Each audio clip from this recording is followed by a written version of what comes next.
I welcome all the panelists, and I think Amish sir has covered a bit of my panel, especially his speciality of PIK3 and the NGS in breast cancer. But we'll just quickly go through what we actually do in practice. So, has the clinical utility of NGS evolved in breast cancer? For all of you, we can start from the far left. Do you think it is actually progressing from a research tool to an actual treatment guiding tool?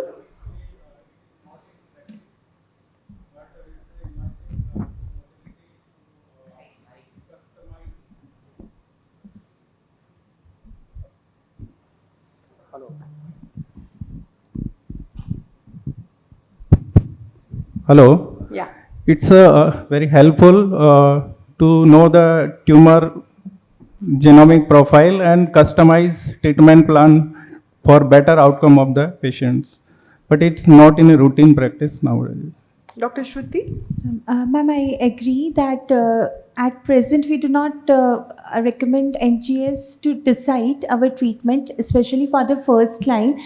So definitely it's emerging, and as part of research we can go for it, but at present it is not helping or contributing much in deciding the treatment.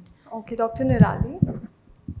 Yeah, so though we don't do it in routine practice, but for metastatic and recurrent patients, we should consider it given a chance, because all these mutations, PIK3, BRCA and all, they do matter a lot in treatment. So, which patient populations do you routinely ask NGS for in breast cancer? Ma'am, mainly young patient, TNBC, and ideally we should do NGS because of BRCA, and even for the future, the hormone positive setting, we will require it. So ideally, in first line also we should do. But in my practice routinely right now, young patient and TNBC, I am advising NGS upfront. NGS, so you mean in Okay. MBC or even in early breast cancer?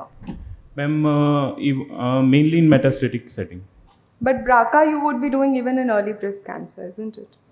Yeah, ma'am. If a criteria is being setting for doing BRCA indication like age less than 40, or I will be doing. Okay. Yes. I am for localized breast cancer. For all patients, I am doing germline BRCA1 and BRCA2. And for metastatic patients, for first line, I am not doing any additional NGS. From second line onwards, I am doing. Right. Dr. Abhishek, any preference for any subtype of breast cancer where you prefer it? Yeah, well, definitely. We are in the precision oncology era, and we are a medical oncologist. So definitely we are look for the NGS, and right now we are increasing the NGS in form of BRCA testing, in form of Oncotype DX, in form of CanAssist, some of using that.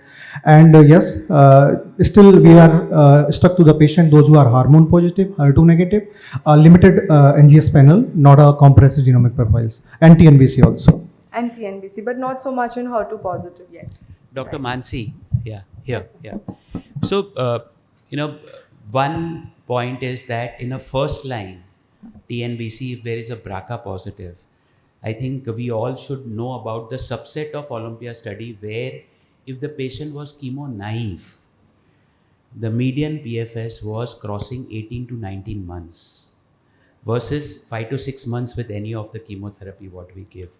So your topic is utility of NGS. I think that's the place where every patient should receive, should do NGS, or just BRCA1, BRCA2 by hotspot also you can do, and that will help.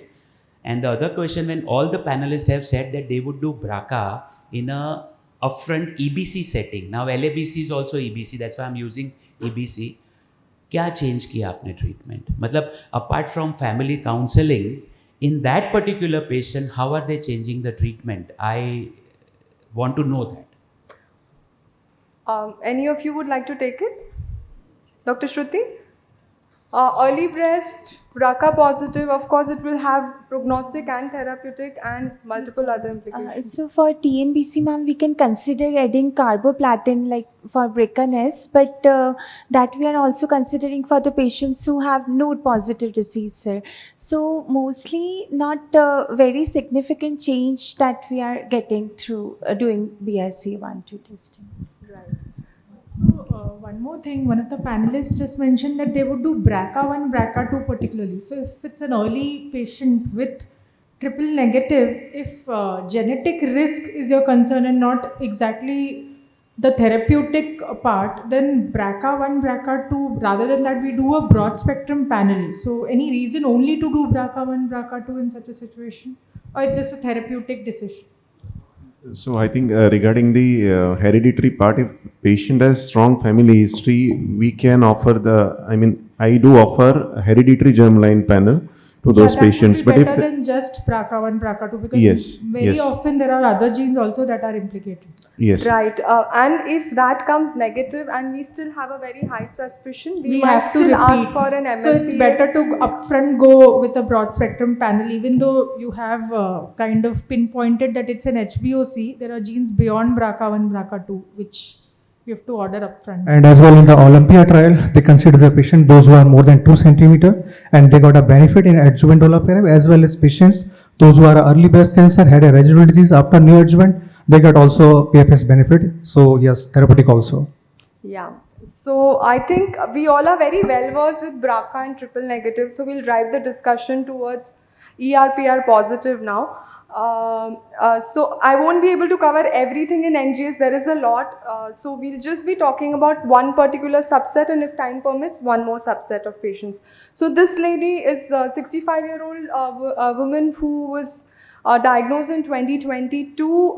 She had EBC. She underwent upfront MRM. It was P2N0, ERPR 8x8, HER2/neu 0, Ki67 25%. She could not afford Oncotype DX, so CanAssist was sent then. It was 17.4. She was treated elsewhere with 12 weekly paclitaxel.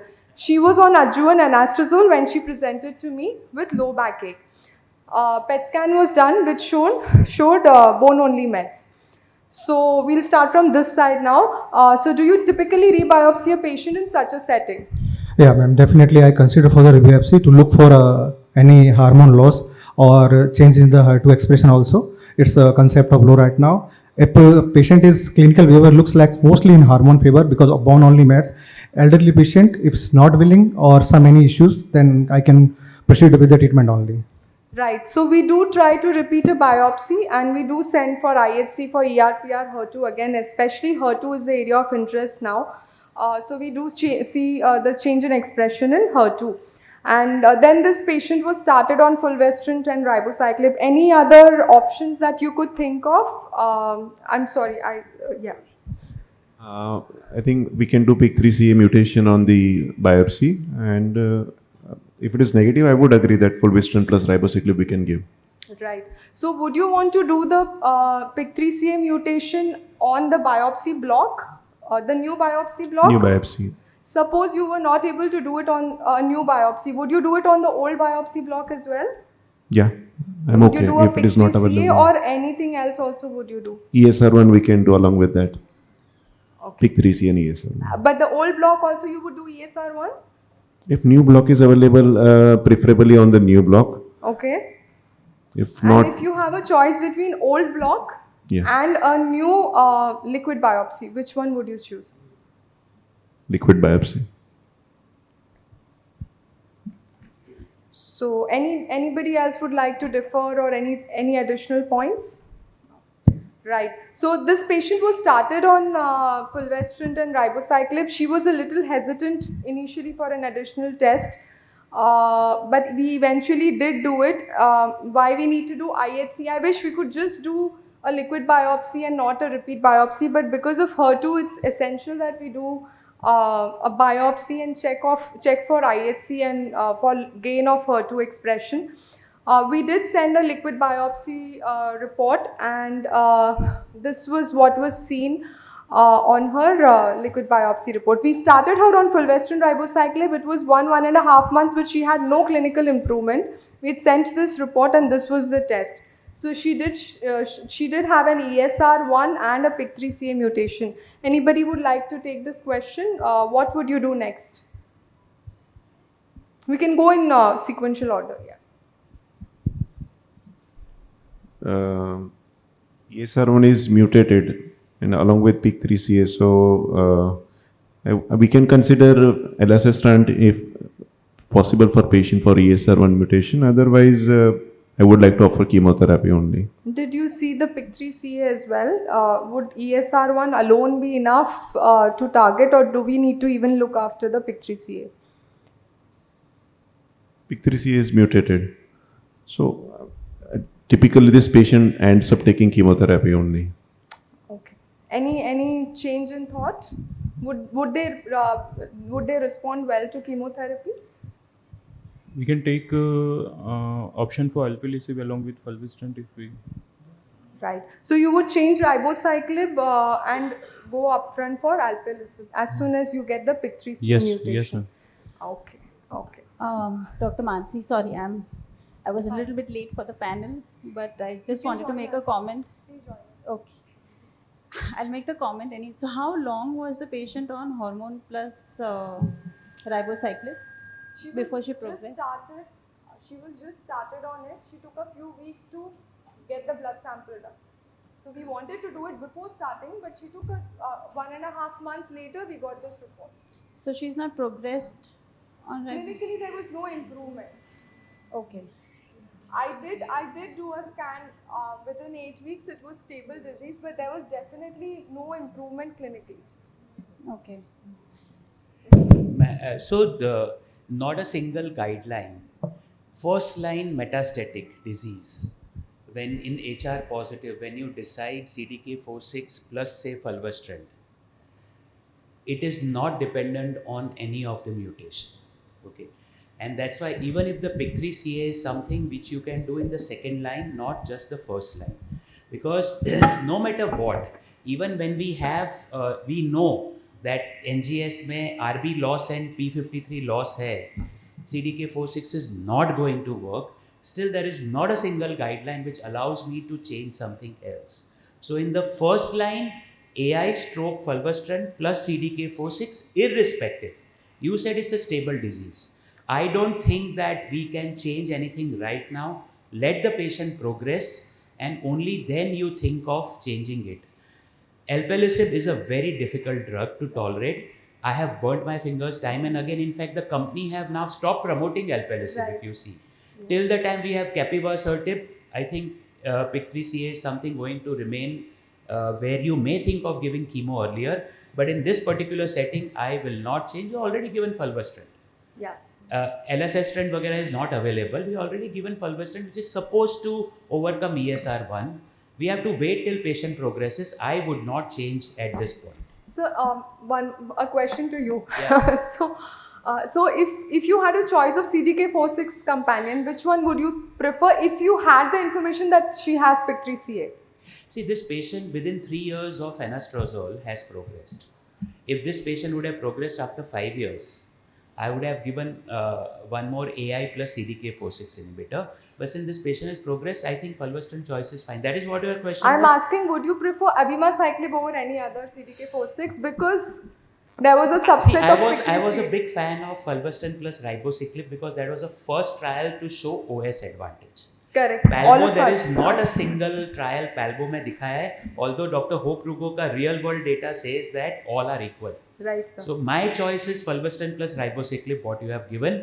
Abemaciclib ने अब जाके OS data दिखाया है. So between ribo and abema, it honestly. So, but there was a subset analysis in the abema data where they did show some benefit even in PIK3CA. Absolutely right. So, although it is not something which they had a predetermined subset analysis, I would not. okay. Any thoughts on that, Dr. Mansi? Yes, I agree. I don't think I choose CDK4/6 based on the PIK3CA. or not. I agree that, I'll continue with the ribociclib fulvestrant unless there is obvious disease progression. Right. Or clinically, you feel that the Right. Any other thoughts?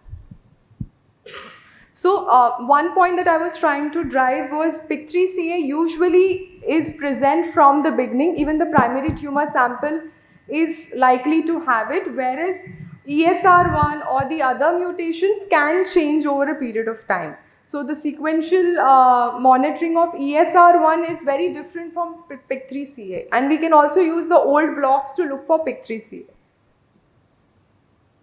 So like sir was saying, we all have burnt our fingers with alpelisib. Anybody who would want to share your experience with alpelisib, how good or how bad the drug is?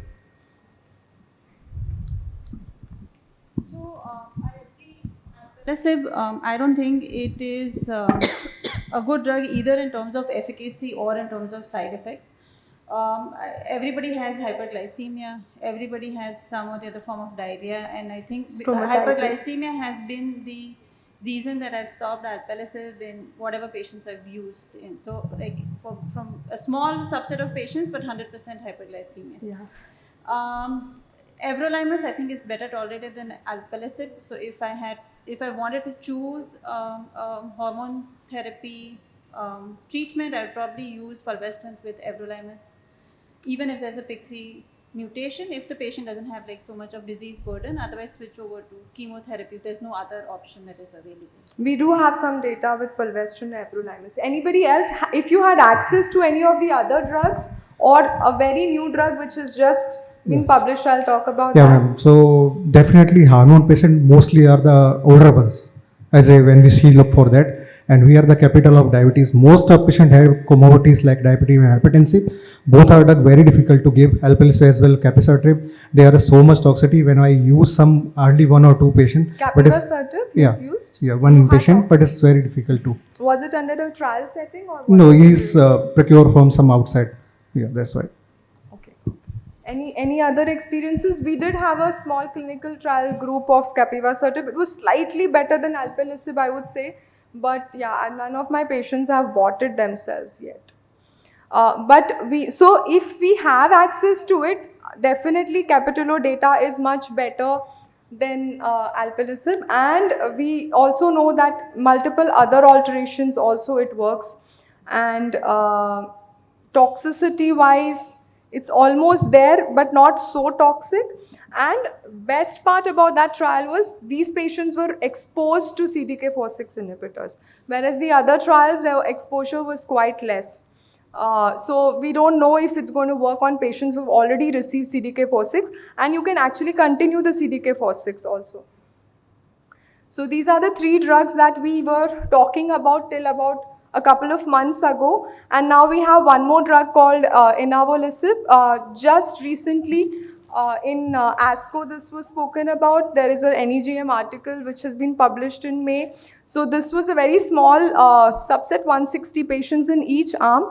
Phase 3 data, HR positive, HER2 negative, PIK3CA mutated patients who had disease recurrence or progression during or within 12 months of completion of adjuvant endocrine therapy. So these were those high-risk patients who recur very fast, primary endocrine resistance kind of a picture. And these patients received palbo plus fulvestrant plus placebo versus the drug which is inavolisib. And there was overall survival benefit 34 months versus 27 months. So this is, I think this is going to again be talked about a lot in the upcoming meetings. So this is one drug which we should again keep in mind. We'll only keep talking about it. We won't get it in our practice, I think, for a long, long time. So we all know about endocrine resistance. We have some data where beyond CDK4/6, what do we do? So we have these drugs which have been tried in patients who have been exposed to CDK4/6. So alpelisib can be tried. Capivasertib can be tried. Again, camizestrant is another drug. I'll talk about it in ASCO again this year. SERENA-3 trial was spoken about, and it did show good benefit in patients with ESR1 mutations. So we'll start with Dr. Mansi. Any strategy that you use to detect endocrine resistance early on? What is your surveillance strategy? What do you do to pick up early recurrences or progressions? So I think until we have an oral cert that we can switch patients to if we find ESR1 mutations early on. Is that what you're asking? I'm sorry if I'm not sure. I'm trying to find out how do you pick up, because a lot of our patients suddenly have bone mets, no symptoms, and we wouldn't even know that they have a progression. We would just not attribute. A lot of patients with bone mets get missed. So is there any strategy that you use? Do you use ESR1 mutations, blood tests, or do you do PET scans frequently? What do you use to pick them up early? So you're saying when we're on adjuvant therapy or when we're on adjuvant or first line metastatic? So adjuvant, I don't do anything. I don't do any ESR1 mutations or anything. In case of metastatic setting, like I said, in this, I think it was recent ASCO which suggested that if you detect an ESR1 mutation and if you switch to an oral cert, I think the study was camizestrant, with a CDK4/6 inhibitor, then those patients do better in terms of progression-free survival, but we don't have that drug available. So I'm not sure. So I'm not doing recurrent testing, like say every 6 months, I'm not doing liquid biopsies to change treatment as of right now. Okay. Any comments on PADA-1 trial, which was the first proof of concept trial for this strategy? Any comments from anybody? Amish sir. I don't know why it didn't pick up. PADA-1, the first time it was reported in, I think, 2022. Interesting, you were just changing AI to fulvestrant. Fulvestrant, yeah. And their median PFS after changing was, I think, 6 months versus 11 months. It was doubling, yes. I don't know why it has not picked up. I feel it should have gained more attention than what it has got. Yeah, so in this ESMO, they did publish the further analysis of that. I'll just run through that. But based on that, we have the new data, the drug which she was talking about. So it had a very similar strategy. So basically, in PADA-1 trial, it was first proof of concept where before clinical or radiological progression, if you pick up a PIK3CA mutation and you intervene, does it change the progression-free survival? Which is extremely important. It not just gives us a prognostic implication, it gives us a therapeutic, and it also gives us a therapeutic advantage. And it was just changing AI to fulvestrant. We don't even need the other drug, just fulvestrant. So it was a very good trial, very well, I would say, designed.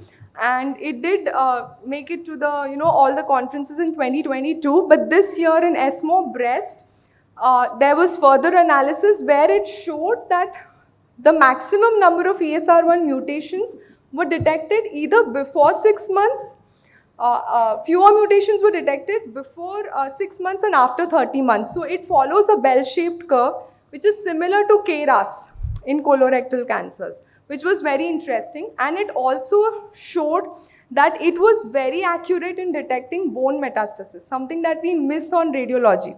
So bone mets, patients with bone mets definitely had higher pickup rates with ESR1 mutation blood tests. So we should think of it, especially when the price goes down and if the patient is very motivated. I don't think a blood test is something that you're causing any harm. So doing a blood test every 6 months or 3 months would not be a bad idea according to me if the patient is affordable. So SERENA-6 is the same trial which we were talking about. This was discussed in this year's ASCO. So it was mainly based on similar concept as PADA-1, but in this, the drug instead of fulvestrant was the other drug which we don't have. I don't even know how to pronounce it, but it is camizestrant. So like elacestrant, this is camizestrant, and this is supposed to be even better than elacestrant. Median PFS 16 versus 9.2 months. But it again had a very similar principle where they looked for the mutation even before radiological progression. So if you pick that up first and change, then there was a benefit. So this is how HR positive MBC looks like in the current day. Again, HER2, I'm insisting because we do have TDXD, and that again changes a lot of things for us. Do I have some time? Yeah. You have 6 minutes. Sorry, very quickly. Ember 3, if you see, in your particular patient where ESR1 and PIK3CA is there, if you have imlunestrant available, and if you add abemaciclib, because patient is on fulvestrant plus Right. ribociclib, when the patient progresses, not just on ctDNA, you give imlunestrant plus With abemaciclib, irrespective of PIK3CA, it had shown It had shown benefit. benefit, So I think that is also one of the option which we should keep it in mind. Certainly, certainly. So the other area besides HR positive where we do NGS is triple negative breast cancer, and we do look for multiple mutations which are targetable like BRCA, PTEN and EGFR AR. So I had this one patient, very young 42-year-old lady, TNBC, who was progressing on 3 lines of chemo, and then we found out that she had PTEN and PTEN loss, AKT amplification. They did suggest capivasertib. She was related to somebody in US, so she went back there. I don't know how she's doing, but this is what I had picked up. Out of multiple patients, I think one patient where something was picked up. So what is your practice like? How many patients are you actually finding an actionable mutation in in TNBC? Dr. Nirali. Honestly, I don't do it on the first consultation for every patient for multiple reasons. And if I do it, I hardly find BRCA positive in 10 to 20% of my patients. BRCA positive, but Yeah. I'm talking about any other targetable mutations. Any other targetable mutations, honestly, in our clinical practice, it is very difficult to counsel the patient for this costly test. But yeah, if they are really metastatic, recurrent, and young patients ready to do, hardly, again, 5% of the patient. So going to a very controversial topic, anybody who does ctDNA or MRD in early breast cancer, any experience with that? So I think as of right now, no. I mean, we do have data to suggest that it is definitely a very good prognostic marker for recurrence if you do have a ctDNA that is positive. I think one of the biggest reasons, two big reasons for not doing it is confidence in what lab to order the ctDNA from. You know, what is the accuracy, what is the Standardization, yeah. yeah, standardization, and secondly, kind of what to do with it. So in case of early breast cancer post surgery, if we are planning to escalate treatment, so for example, now we have all these adjuvant CDK4/6 inhibitor data. If you do have a positive ctDNA post surgery, I think it kind of pushes you to escalate treatment in hormone positive breast cancer. In triple negative, anyways, we do. However, in those patients who have a PCR, if you do have a positive ctDNA, I think that would push you to give some kind of maintenance treatment, irrespective of the pathological complete response, because we do see patients who have a PCR and who still relapse. So, you know, unfortunately, we see that more often than we would like to. So I think we should be doing it more, but I think in terms of the labs and also in terms of having no standard guidelines pushes us back. Right. So, but would you be motivated to do it if the patient was all keen to do it? I think if the patient is motivated and money is not an issue, then yes. Anybody else? So, I had 2 patients, highly motivated, Bangalore patients, techies, who knew about this much more before I knew about it. So they had read the phase 1, phase 2 trials, everything.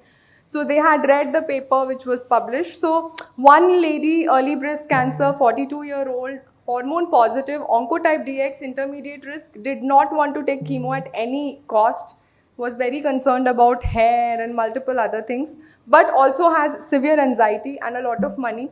So we continue doing it every 6 months, and ctDNA continues to be negative. It is reassuring for the patient and it is reassuring for me as well. And I know that I'm not really burning a hole in her pocket, so it's fine. So, and then the other patient is HER2 positive, not triple negative. She had a very poor response to TCHP. She is on TDM1, but she has read a lot about TDXD and she wants to keep checking if her disease is under control. So this is another patient. who is on this, but these are all off-label indications. I have a question. If her ctDNA tests positive in between, what will you do with her? We would intervene and escalate. It would all be off-label. She doesn't want anyway so many things. But what will that ctDNA coming positive will do to her? Or how will you change your approach to the patient now? It changes the prognosis. Her anxiety will work in the opposite way for her, and then instead of, we know that she could have benefited from chemo, we may. It's all a gray area. There is no guideline in this, but this is how we are all learning. Yes, sir. Dr. So if you Mansi, look at but the, adding to what Dr. Vani said, I think especially in the second one, you have to be very careful. If ctDNA is positive, you will be tempted to switch to TDSP. Patient dies because of ILD. You do not have any justification right now. And there are patients, in fact, Viraj always keeps telling me कि sir colon में तो आप practice change कर दो करके. Still there is a subset of patients who the hazard ratio is 4 and 5. It is not 20 and 30 still. There are still some patients even with ctDNA positive will not relapse. Right. So I think as other Dr. Mansi said, it's a very, very grey zone, It's and a you have to grey be zone. very, very careful, especially with these patients. Correct, sir. So these are not a part of guidelines. These are all off-label. I just thought Viraj will be very happy if I present this. So I just had a comment on the first patient actually. This is a hormone positive patient, right? Because we've done Oncotype DX. If you look at the adjuvant ribociclib trial, they are allowing enrollment within 12 months of starting adjuvant hormonal therapy. So if you were to see a positive ctDNA within 12 months, okay, now we can technically escalate Add treatment. CDK phosphate. Second thing, so these are like individual cases who we kind of counsel them about what we are doing. We are very clear that this is certainly, we are off the grid when we are doing all these things. Yeah. So definitely not standard of care. And the paperwork has to be complete. So it will be an informed decision. The risk and benefit will be understood. Only then we do these tests. But we do have difficult patients. It's not like an institute-based practice where we can just say, do this. It is very difficult to convince patients who are actually, working on ChatGPT, actually making modules for them. It's very difficult for clinicians to convince them when they have more access to data than us. So then we have to just legally be very secure and, let them do no harm, but do a blood test if they want to do. So there was a recent open access article in ESMO. This was by Guardant, where they compared their tumor agnostic MMRD versus genomic, where they had some tissue samples which they had data from. And this was a small study, but it was a positive study. So basically, baseline ctDNA detection was seen in 72.5% patients, and median lead time to recurrence was 152 days. So it is definitely promising data, but it will need prospective validation. So this is what we have. And then there was another small oral session in ESMO breast again. This was also about ctDNA post-NAT in early breast cancer patients, where at T0, ctDNA was detected in 81.3% patients. So these were higher in patients who eventually relapsed. So it did give us an idea that patients who do have higher ctDNA do relapse. So again, food for thought. I think we are going to get there very soon, like colon, but we need to be aware that it can be done, it is available, and we should be aware of the actionable mutations that are there and those who have some therapeutic implications. So these are those mutations, and these are just the discussions which we already had, how we counsel the patients and how do we foresee a role, and do you see AI and integrative platforms playing a role in breast cancer. So I would like to conclude with that. NGS does play a key role, and it is only going to get better. Exciting times ahead. We might be replacing scans with blood tests, like we all have been talking about. Let's see if we reach there. Thank you. Thank you. I just had a quick, in the PADA-1 trial, wasn't there like a very small percentage of patients who had ESR1 mutation that was detected and then it became negative with time? I think that was one of the things, now that we have the other SERENA-6 trial also kind of playing along the same principle, I think maybe we should start doing ESR1 mutations more on a regular basis. But I think the PADA-1 trial, I think it was just a one-off trial, and I think there was a small percentage of patients.